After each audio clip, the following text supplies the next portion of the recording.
Hi, I've been thinking about this topic for a while. It's pertinent because of the discourse on AI generated images and their use in tabletop role playing and on the internet in general. And that will be settled in the courts. So I'm not getting into the nitty gritty of the pros and cons. I'm going to just briefly speak to it in terms of the importance of art in tabletop role playing and how there are significant issues that I think can inform us of AI images and help us to decide for ourselves some of the kind of intricacies that are kind of involved in decision making and particularly how important is art in a role playing game. So I'm a gamer from the. I may have to scream at my dog because he's a puppy and still chewing on things. But I'm a child of the kind of the 70s, 80s, and so I was there in the beginning when there was. I wouldn't say a golden age. I think that we're probably now in the golden age. Stop that. He's never mind. Anyway, we are in the golden age, I think, now of tabletop role playing, and the reason is that we have a vast amount of selection, choice, creatives who are really moving the genre in so many different directions, whether it be from more developed crunchiness, so more rules, but rules that are presented in a way that are very appealing, and of course to narration and more of a narrative, say improv, and it's always been an element, absolutely, of the game. But many of you who've had experience on tabletop playing, whether it's online or not, are very aware of the fact that you can easily become bogged down by math, dice rolling, and become overwhelmed by the fact that essentially you end up playing a board game because you're rolling dice and trying to figure out the rules more than you're living as a character within that world. So the immersion gets lost. And so now there are so many different ways and means, whereas in the Bronze Age, I would argue, we had at first a handful of options. It did blossom in the 90s, but then there was a lull, I would say. And it wasn't until really Paizo kind of made a move on Wizards of the Coast and with Pathfinder and said, hey, you're going to give us this license and say, hey, do with it what you will, because we are so confident in your adoring devotion to us that we will never ever lose that much market share to anybody else. And of course, Fourth came out, and Paizo was the response, and the response was overwhelming, and they've become a very important company um, in the history of the game. So, art.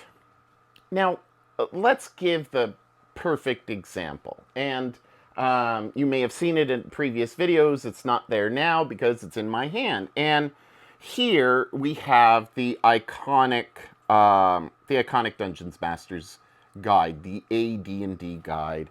And we've all seen this. There are various different logos on shirts and stuff like that. You can buy this, I think, now in a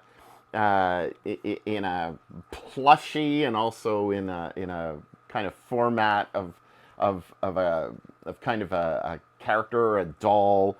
and it's a collectible. Now the illustration was done by David C. Sutherland III. This illustration and many of the illustrations within this book, which came out in '79 by TSR. There's Trampier, there's Pickle, McLean, LaForce, Otis, and then Sutherland is given the cover recognition. Now, if you're looking at this and you're thinking, oh, who did this? You probably don't know. And that's a shame because we should be able to say Sutherland did this. But most of us don't. We just know it as the Dungeon Master's Guide cover. I think that's very telling that unless you're really hardcore, you don't really know who the artist is. I'm back, and it is a shame that we don't know who the artist is. Whiny Puppy. So we look at this as an iconic representation of a bygone age, and some look with great nostalgia, but if you look through it, it's mostly text. Now, as a dyslexic and someone who has ADHD, who didn't know it back then, but now I do, it was a daunting book.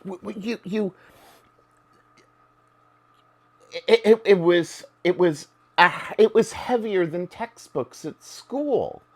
And so, and the font size was extremely small. And so it was extremely wordy and, or verbose. And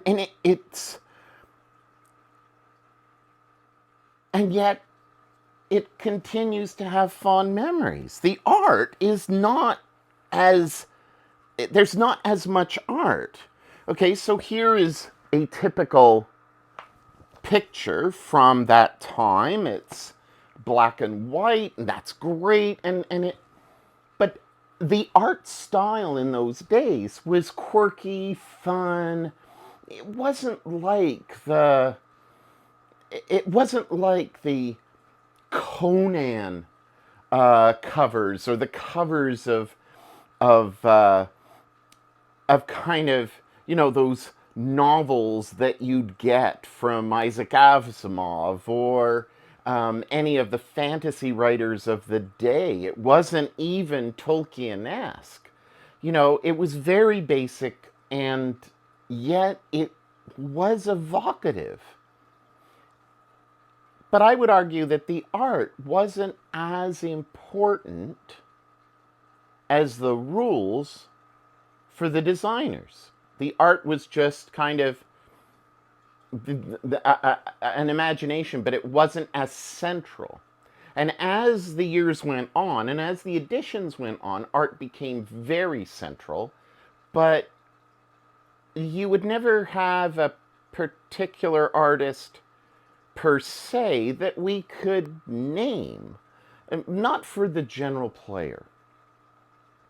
Now, I remember looking at the Player's Handbook. I do not have a first edition AD&D Player's Handbook, but the art there was great in a very simplistic way, but a way that gave enough. Now, of course, the Monster Manual is a completely different thing, as is Deities and Demigods. It developed, but again, we couldn't name who they were. And I would say probably out of all of those books, the Dungeons Master's Guide was very particular, whereas the Monsters Manual was more definitive, especially when you look at, say, the Beholder, very iconic black and white image. And so that was the beginnings. Now, we've developed a lot since then, and of course, there are many who are not that familiar, and some who may rebel against it by saying that, you know, that edition was too clunky, too broken, not balanced, and not as positive as newer or later editions. So at the moment, the big elephant in the corner is Dungeons and Dragons Fifth Edition. So it wasn't easy for me to get out a regular player's handbook or Dungeon Master's Guide, or I've only got them in the black box form, and I have them kind of tucked away in the back, and I didn't want to drag them out. So here is Tasha's Cauldron of Everything. Now, there's different art styles, but here is a very typical art style. And there's a... And this is very typical of the current kind of presentation that you find in fifth edition. There's a certain particular feeling of the characters that come across. Now, when you're looking at it, it is, it is evocative. It says, a cleric harnesses divine power. Who is this artist? Well, if I go searching, who is this artist? Well, the illustrators are, or could be, so I don't know what that one is, but they could be anywhere from Bam, Belial, Boros, Burdett, Cartervedi, Renee, or Renee Christensen, Dawes, blah, blah, blah, blah, blah. And I mean, the list goes on for a bit. And I am not seeing names of the artists. So here's Tasha's Mind Whip. I find that when it comes to the current D&D, there is a consistency, but there's a hodgepodge of creators and illustrators, and I'm very glad that they're getting the work and the recognition, but they're just kind of illustrators. It's not integral to the product. The writing continues to be the main thing. Now, the innovations that have been going on are great, and there are some absolutely wonderful systems. One of the best systems, I think, that come out of kind of an OSR-esque development has been stuff like the Black Hack, the White Hack. Well, the White Hack comes across as looking like a textbook. It feels like a textbook cover. It's an this is the third edition. This is an absolutely beautiful book. I think there's like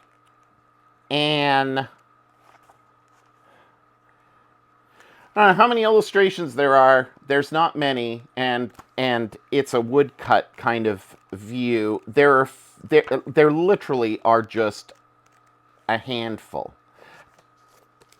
This is more akin to the Dungeon Master's Guide. So this is, again, a very wordy product. It's a great system. I think that it's brilliant. But its emphasis is not on the art.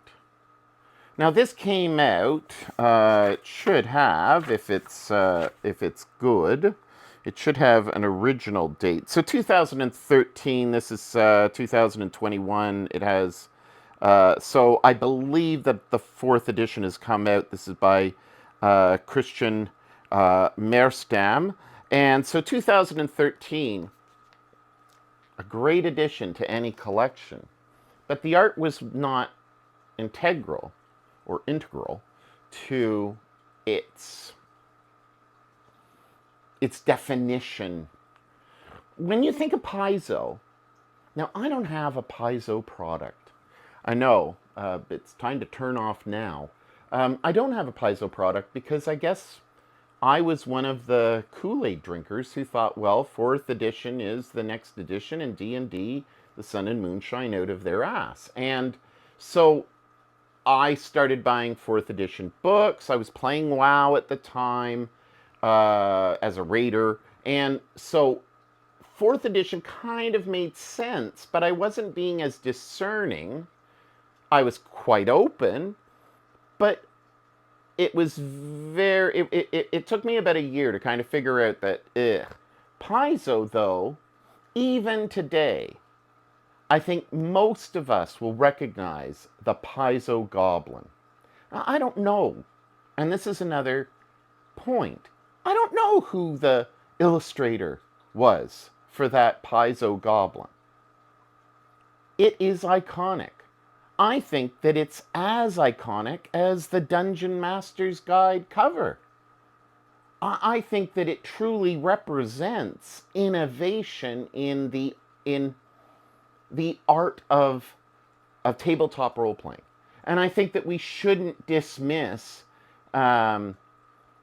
Pathfinder in any way. Their art was very distinctive. There was a great look to it. I just didn't want another 3.5 or third edition game. 3.75.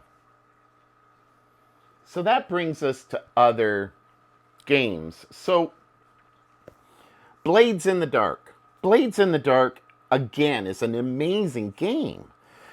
And John Harper is a prolific writer when it comes to rule sets for tabletop role playing. But the drawings are about as boring can get. I'm sorry, Mr. Harper, but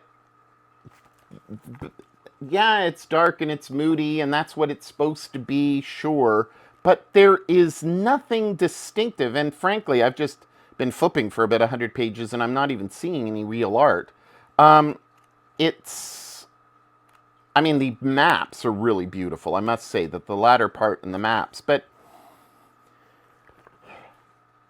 there's nothing there to hold me captive. There's nothing there to say to me in this system, might as well be this system, to say, hey, look at this, I want to be in it. It's a rule set. It's basically for those who are more inclined towards a crunchier type of system. Now, I got this because of the fact that the art and the creation are both from the same person. So, this individual, known under many different names, well, I'm not going to waste your time, but anyway, he has a YouTube channel. He's amazing. He's fantastic. And he's funny as hell. It's not the best art in the world. And it's not meant to be the best art. But I think that it's beautiful. Because it just gives you a sense. It does go back to the OSR days. And he's got lots of tables. He's got lots of art. It's all him. And I would say that if you took away the art, you take away part of the essence of this game. That they go hand in hand. So it's not that the art is... It's not that the art needs to be spectacularly perfect. It just needs to be evocative enough that you get in and you say, wow, I want to play this game. The index card role-playing game, as the name suggests, is you have an index card, you have drawings on it, and you throw them down. That's your dungeon, or that's your wilderness, or that's your story. In maybe a 3-part arc or a 4-part arc, you have some options, but the dungeon is laid down very, very old school. On index cards, why the hell not? That is a brilliant concept. The game itself plays very well.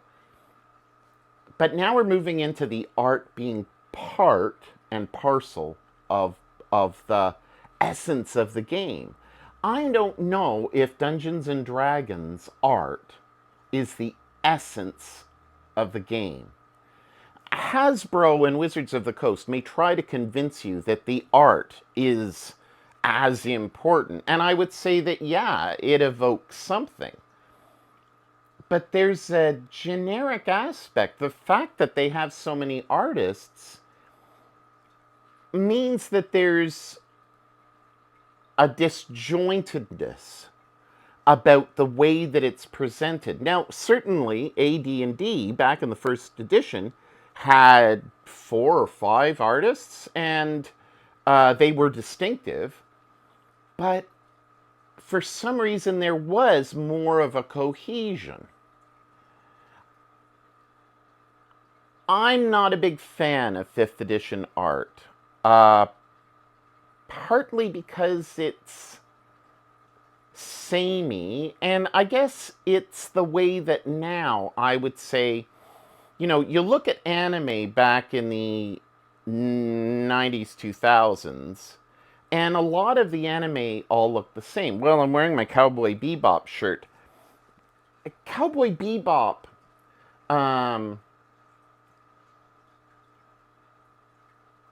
changed the look, changed the atmosphere, changed the way we saw anime. And I think that because part of the new generation have an anime experience, that visualization is an essential part of buying into a system.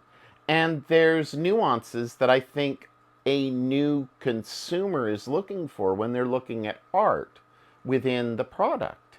Now, one of the best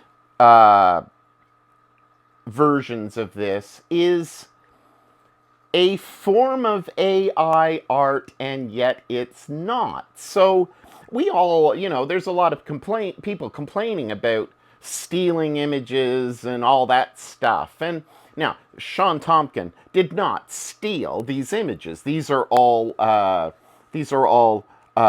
images that come from other open source material, and so you can.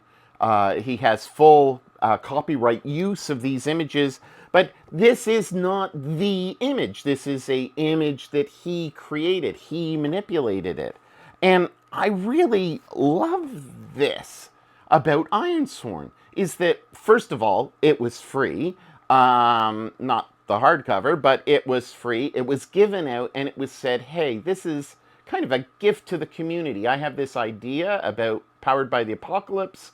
I think that we can do it a little bit better," and this is what he did. The art in this is so integral to the book, to the vision, that you feel every moment. I would say that if you haven't got this, now remember, these are composite images. These are not images, say, oh, Sean went online and said, oh, look, there's a Viking woman with a sword. Yay, grab. Black and white it, there it goes. No, he did the work of compositing these images and adding assets to them. And look at the spider, look at the bear. These are wonderful. Why? Because they bring the book to life. That's key, is that the book comes to life. Now, Sean did this himself. And now, of course, there's other contributors and people who helped him, like his son. And he gives props to the people who inspired him. The image credits are stock image elements from iStock and Shutterstock. And the icons by Lorc and De La Poete. And, I mean, it's brilliant because it's a cohesive, it's as cohesive as this. This has a beauty in its realism. This has a beauty in its rawness. So you have two very different approaches, and yet both succeed in what they set out to do, which is give you an idea of what's in their brains, of what they want you to experience, and how they want you to look at the world. the world is fun and you're dungeon crawling and you're just having a laugh and a good time. Ironsworn, the system itself errs toward realism. You, as a GM or as a player, many of which play solo, are rolling two d10s and a d6. That d10, whatever is there, you have to beat with the d6 and your modifier. It's very simple. Powered by the Apocalypse system, you have moves just like any Powered by the Apocalypse system, but it errs toward a more rougher, story-driven. So you're going to fail more often than you're going to succeed. You have, like, I think a third of a chance to succeed. And so the story is constantly going to be driven. The images of reality and the bareness, the brutalness of the black and white images are very appropriate to this. And I would say that Starforge, its successor, is very much the same, with a beauty all its own in full color and again, a concept. So now we're moving from just rule sets to art and to more of an artistic expression. I think that by far my favorite artistic and rule set cohesion is Vaesen or Vaesen. Johan Egerkrans is an artist in Sweden, and this role-playing game actually came out of the vision of looking at the art and saying, this is beautiful, this deserves its own world. Now, you've heard me go on about it, but the art that he presents is absolutely stunning, and that's one of the kind of more minor elements. Like here, the Brook Horse. And I love the presentation. Here are the fairies, which are very different from the fairies that we imagine. He has a very particular angular style, but it's throughout the book.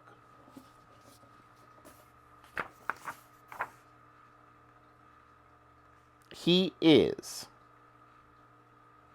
the illustrator, period. There is a lead writer, and there's editors, but Niels Hintze is the writer. It is a cohesive book. It's one of the best role-playing games out there, I believe. The kids that I play with in middle school, and let's face it, middle school kids are consumers in the future, right? So they're going to be looking for games in the future. If they really love the game and they want to continue to play and they get it, as it were, as we got it back in the day, they prefer this to D&D. They even prefer this to Coriolis. They are amazing in the way that they kind of in the way that they get this. The art, again, is so important. And this brings me to my heartbreaker. I wanted to do a full video review of the latest iteration of 1,000,000 Islands. I did a video before, I guess a little over a year ago, just praising 1,000,000 Islands. I've said it before, and I've said it many times, that Ben Milton, who is really an amazing pundit, informer of OSR games, a younger person, as it were, who really appreciates what's there, an intellectual of sorts, and somebody who's extremely articulate, he put me on, and I've said this many times if you've watched before, he put me on to 1,000 Islands and the art of Mun Kao and the prose of um, and the prose of and of course he's the one that Zedek Yu. So Zedek and I have corresponded with each other. That was a brain fart from my my my lack of ability to remember things. So Zedek and I have corresponded over the year in different ways. I got one of the last copies, I think, that's available of his of his poetry. This is a Malaysian, Southeast Asian inspired fantasy world. I backed it, and I was so happy to back it. Reach of the Roach God. Unfortunately, they have parted ways. I would hope that they would be able to solve their dispute over distribution of payment. I am not going to take sides. I believe that Zedek is so concise in his prose and his offerings of the world that was inspired by Mun Kao and his art. These are intricately detailed maps, intricately detailed images of characters. The art is essential to this product. You cannot have this product without its art. And Mun Kao is so gifted in his vision. His vision is it's like nothing I've seen before, and partly because they're using images from the culture that they have looked at, that they've experienced. It's a pre-colonization fantasy view of Southeast Asia, and we in the West are so myopic. Everything is Tolkien-esque. Everything becomes D&D-esque. It's all just little kind of movements away from each other. There's not a ton of originality. It all kind of looks the same. I think Vaesen is the one that kind of looks the most unique and maybe the most Nordic, if you want to put it that way. And maybe that's what appeals to me, whereas it's the same thing in Starforged, it's the same thing in Ironsworn, that the world is presented in a way that is different from the almost next level Disney-esque view. And I think that that's kind of where I'm going with this, is that the art is essential, but so is the prose. So is the system. Now, this isn't a system.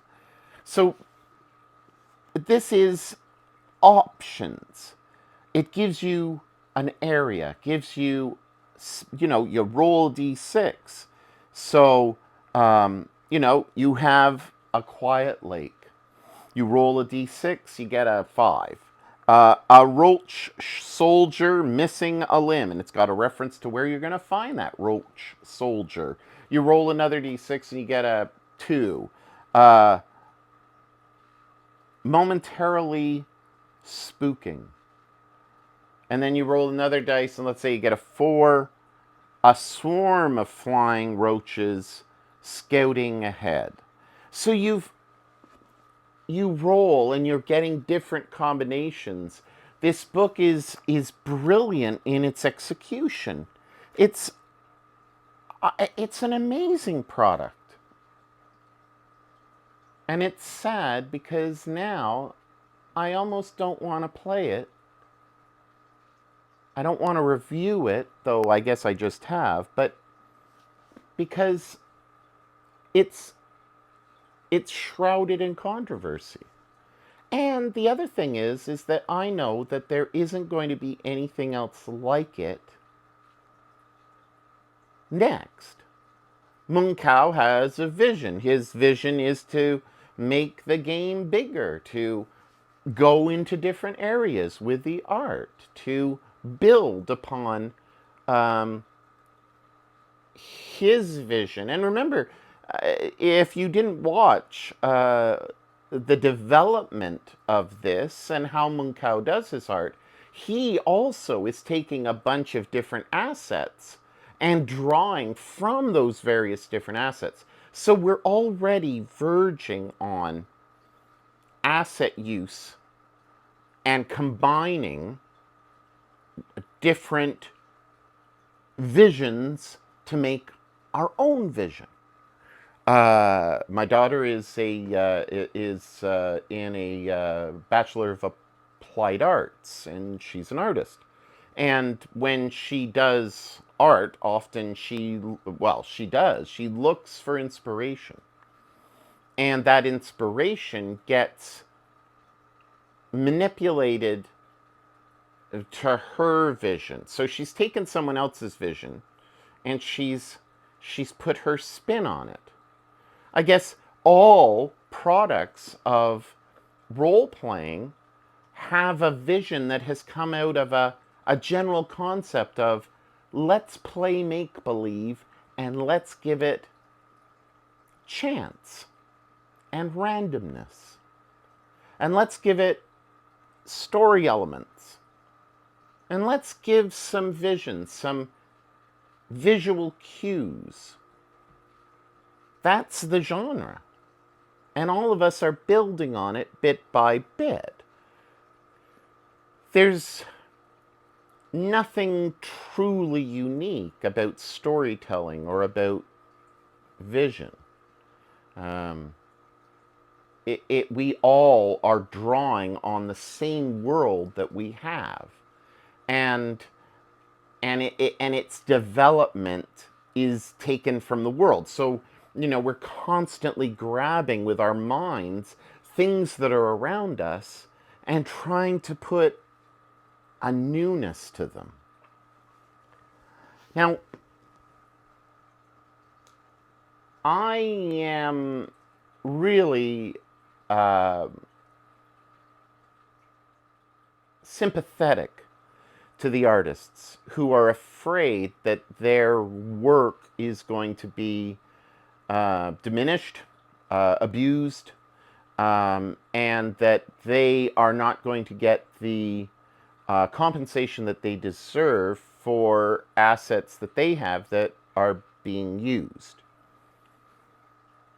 I also am very conscientious, and I certainly don't want, I've never been a big fan of big business, so that's just the socialist in me. I'm not a big fan of, corporations just abusing the people that make them money. But I can understand why AI art justifies itself by saying, well, these assets are out there. I'm going to grab these assets. And I guess the intellectual looks at it and says, well, that's plagiarism.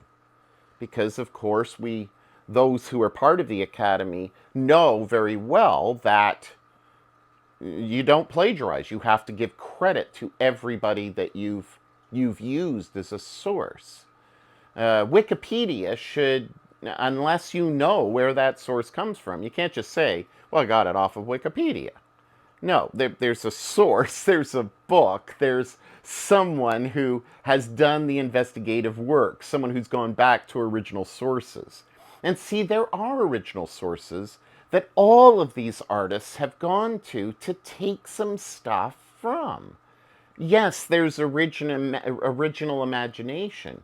But when you're talking about assets coming together in AI, and there are so many that have been used, that it really is almost impossible to identify. Now, if I say, and I type in either ChatGPT or in Midjourney or any of those ones, A1111, I don't know. Anyway, when you type in,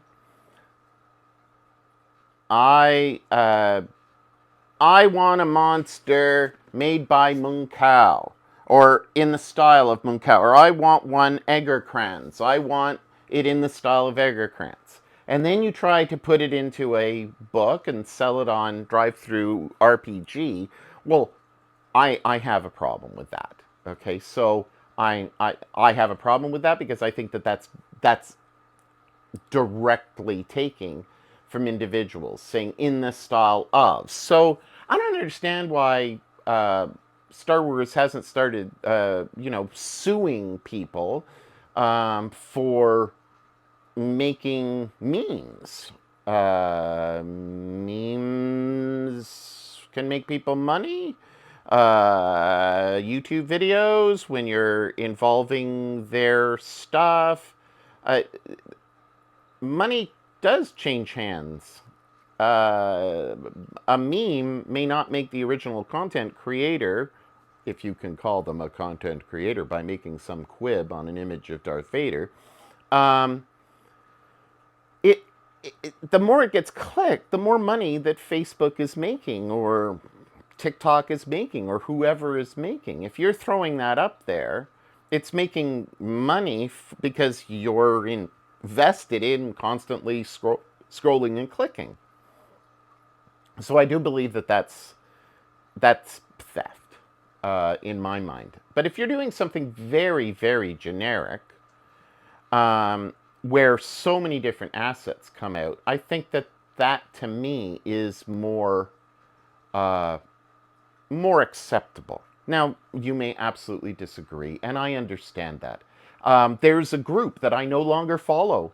Well, I kind of follow them, but I don't follow them because they will not allow any AI art jokes or memes on their channel. And that just pisses me right the fuck off because it's for fun. But because they have artists who are bitching and complaining, that's the way it goes. I feel sad, but that's my own opinion. And you may completely disagree with me, and I absolutely accept that because I think that that is our right. But will AI art take over from artists that I've just shown?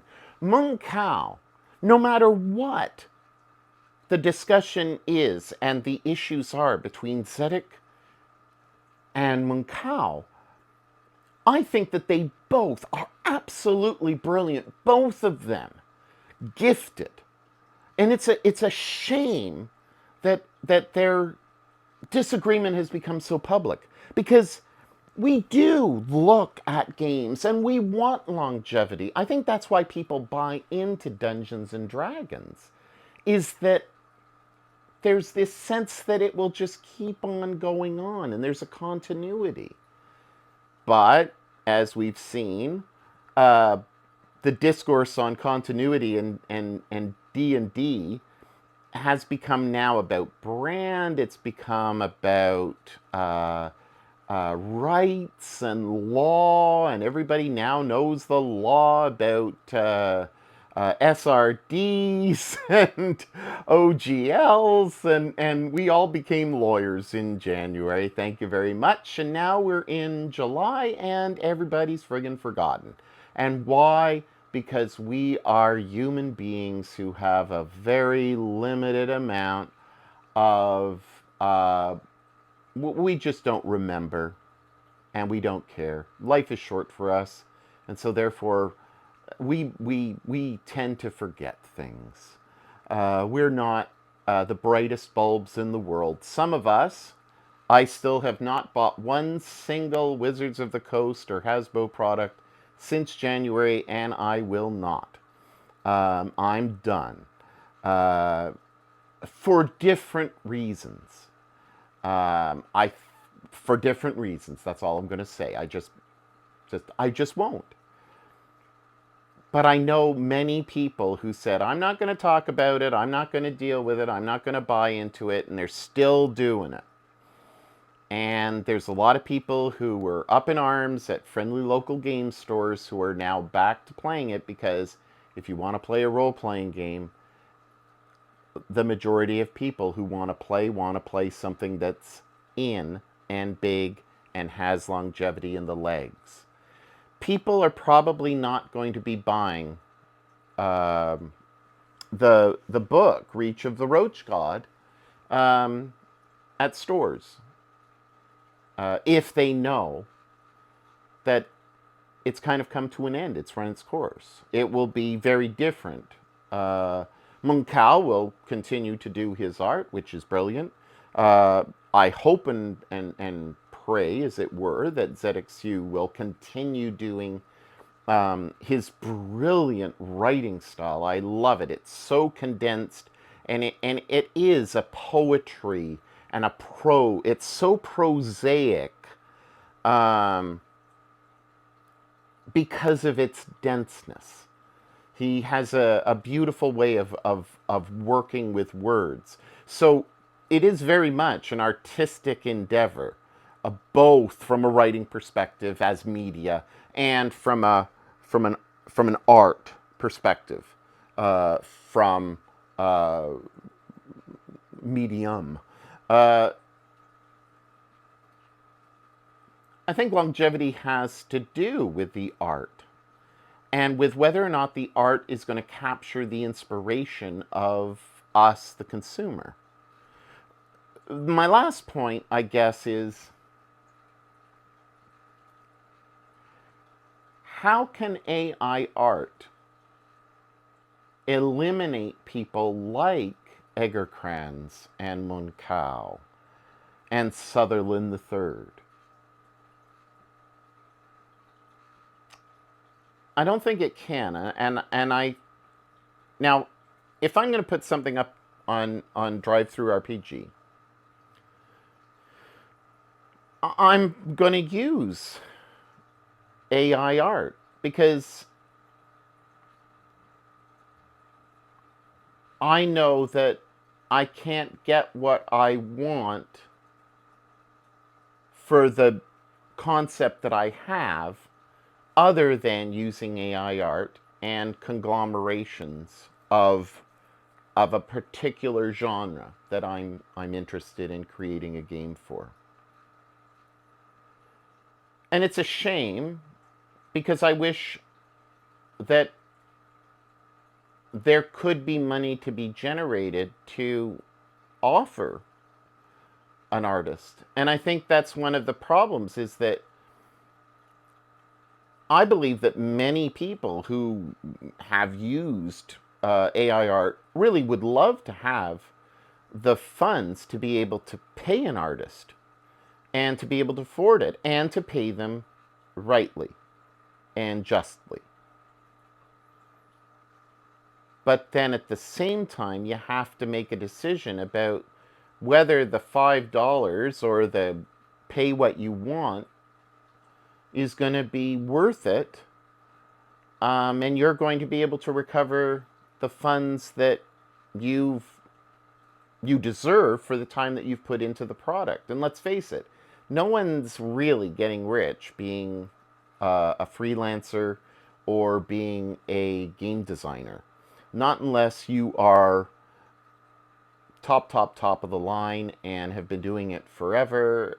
It's very difficult to make a living in what is essentially a flooded market. At this point, I would say that we're getting to oversaturation, and people will really minimize down. I know that just within the Free League stuff, there's too much Free League stuff coming out. I love Free League. You know I love Free League. There's too much stuff.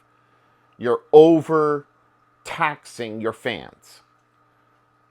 If you keep on coming out with shit, all the time, and you have people who are buying your stuff all the time. You put out another Vaesen book or another Coriolis book and stuff like that.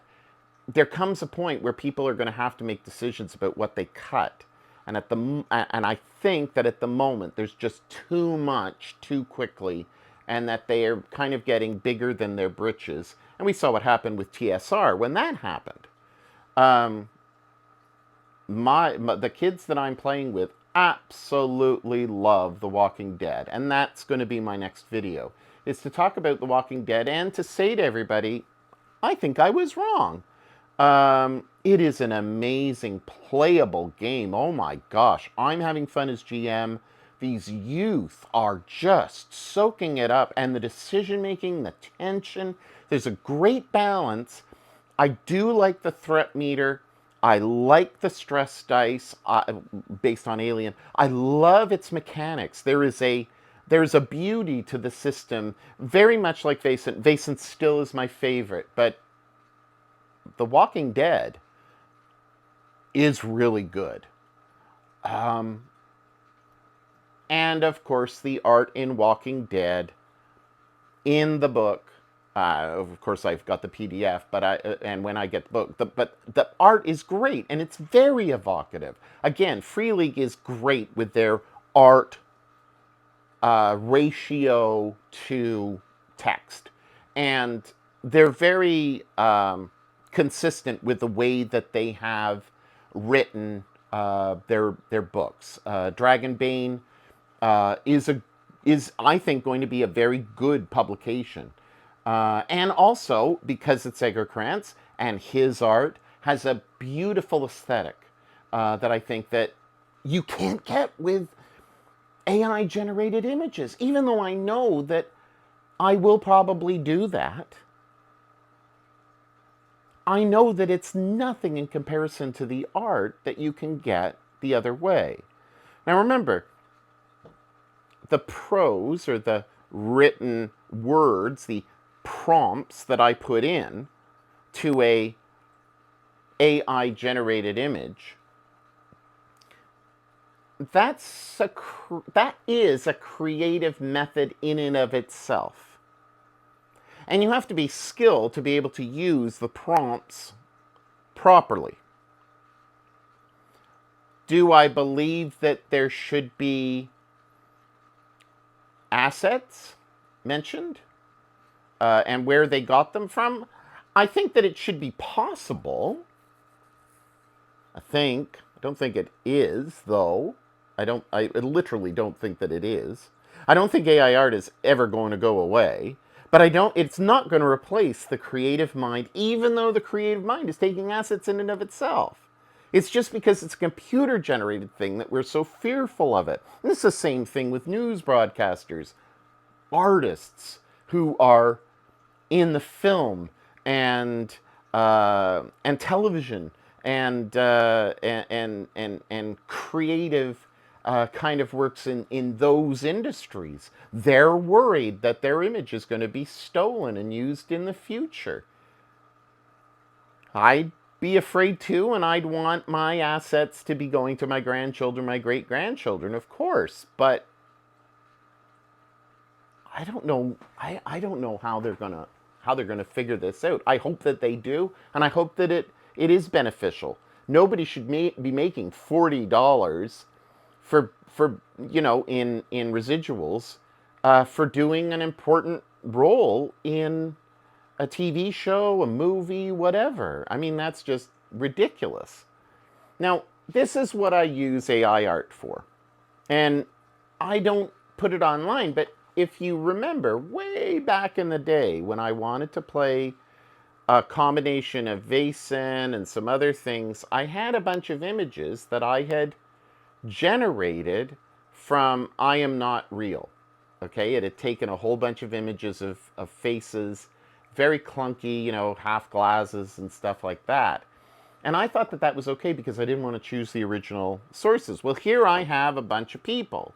Now, what I've done is I've generated the images and I've said, okay, this is what I want Melissa to look like. She's an author. set in a zombie apocalypse. This is what I chose as being representative. Here's Tony. He's a teacher. This is what I chose as being representative of that teacher. I said middle-aged, downcast. That's what I got. Robbie, the superhero. He's a kid. And I gave the definition, and this is what it came up with. Is that a real person? No.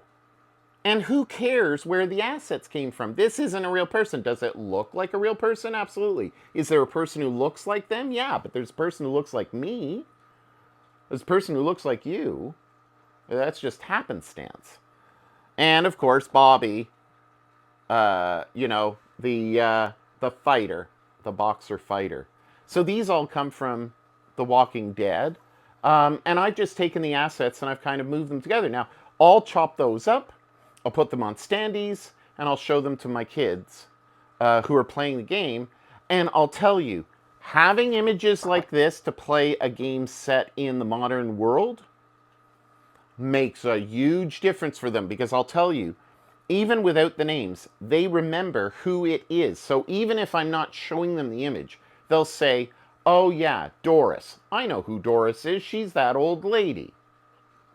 Because they've already seen the person and they've made a connection between the name and the face. Art can do that. But I don't think that AI art is going to take away too many jobs from artists, because artists essentially have a freedom of expression that goes beyond a static image that just cannot capture the true art of the human mind and hand, even though we're gathering up sources from around our kind of knowledge. And we don't mark down, oh, well, okay, this piece of art, Leonardo da Vinci didn't say, okay, well, I've got this from such and such, and I got this from such and such. And yet art historians can look and say, okay, well, this is the inspiration. This is where he got this. This is where he got that. This is where he got that. No. We look at the Mona Lisa and we say, this is what the Mona Lisa is. We look at kind of Van Gogh, and the reason why Van Gogh is so important is because he did use a completely different style and did nature. Was it completely different? Was it naive? You have to be an art historian to really get into that stuff. So, I think my synopsis is, art does play a very important part in our gaming experience. If it isn't evocative of the pros, you're doing yourself a disservice. I believe that Vaesen does it perfectly. I believe that Reach of the Roach God, sadly, because of its controversy, and it's just a disagreement over rights and share, and it's just very sad. It's so sad because they're both brilliant. I mean, even Index Card RPG, there's a third edition, which is really, really good. I haven't got it because I got the second edition. Ironsworn, fantastic. But then when you get to White Hack and Blades in the Dark, they're kind of like great systems, but there's no backup with art. And I don't think that in this day and age, you're going to get the staying power if you don't have a cohesive vision.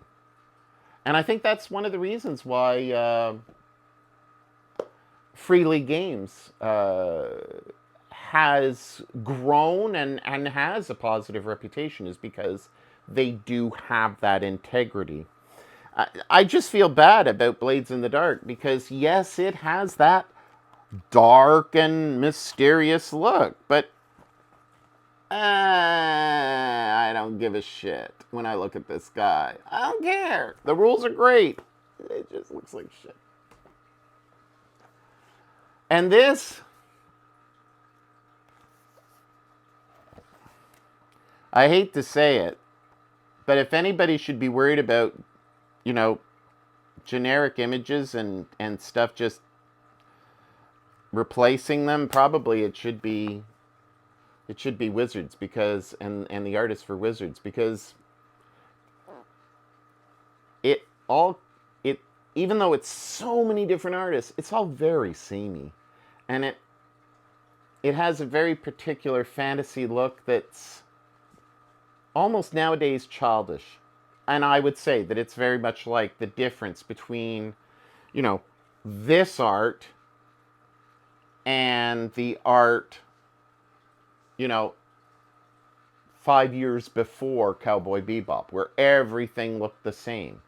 It's like this is kind of the Sailor Moon of this is the Sailor Moon of TRPG images, and I would say Vaesen is kind of more the Cowboy Bebop. Um, and this wonderful nostalgic book, which is more for nostalgia than anything else. This is not my copy. It's a copy that I bought off the internet. It's somebody else's.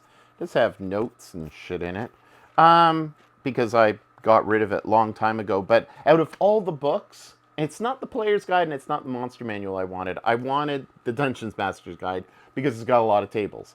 But th- th- I don't check it that often. It's like a library book. I got lots of books. I've touched some of them. Some of them are falling apart because I've used them all the time. Some of them are not because I just have them as reference books. A lot of these books are reference books for me. Uh, but I'll tell you, I'm playing Vaesen. I'm playing The Walking Dead. I'm playing games. I'm playing Ironsworn. I'm playing games that give me enough grounding for my imagination to go wild. And maybe that's the same for you. Maybe you prefer the white hack type books where they are textbooks, you know, crunch heavy. And I don't think that it's that crunchy, white hack, actually. I think that it's just the textbook for how to play a role playing game. If you like that, if you like Blades in the Dark and you love the system and the art doesn't matter to you, and maybe you love the art, that kind of darkish, brooding, you know, monotone, 3 tones, 4 tones, that's great. But for me, it just doesn't do it. And of course, art is subjective. So those are kind of my musings on the Reach of the Roach God, the sadness that I feel because I was hoping for more. And that's a debate as well. The desire for more. Do we buy things? Do we buy new things because they're going to be the latest and greatest and we're actually going to capture what we really truly are looking for?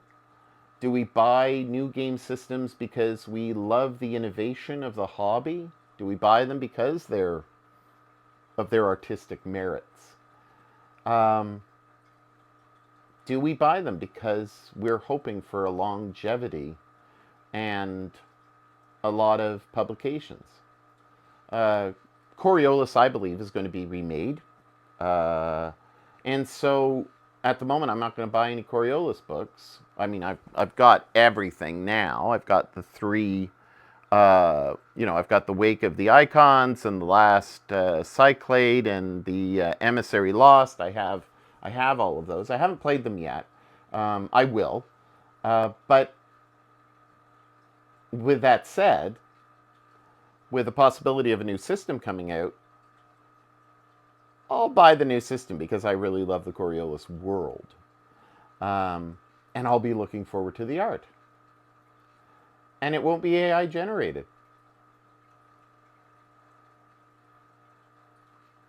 I don't know. but I know that art has influenced my buying, and maybe it influences you as well. Anyway, this is my rant for the day, and it's been a while since I put anything up, so I might as well put this up. So take care, have a great day, and I'll see you next time, probably with an update on what the kids have been doing with The Walking Dead, and after probably at that point 21 hours of playing, my impressions of the game after 21 hours of playing the game. And I think you'll be pleasantly surprised. Take care. Bye.